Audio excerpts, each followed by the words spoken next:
Hi everyone, Anthony Raditic here, Sea-Doo Ambassador, and today I'm going to show you step by step how to upgrade your unit with the LinQ accessories.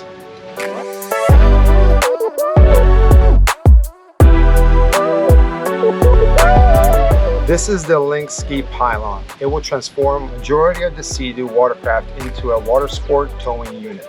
To install the ski pylon, first thing you're going to remove is the cap. Insert the ski pylon, twist it to lock it in place, put the support bracket, push it in place, lock it out.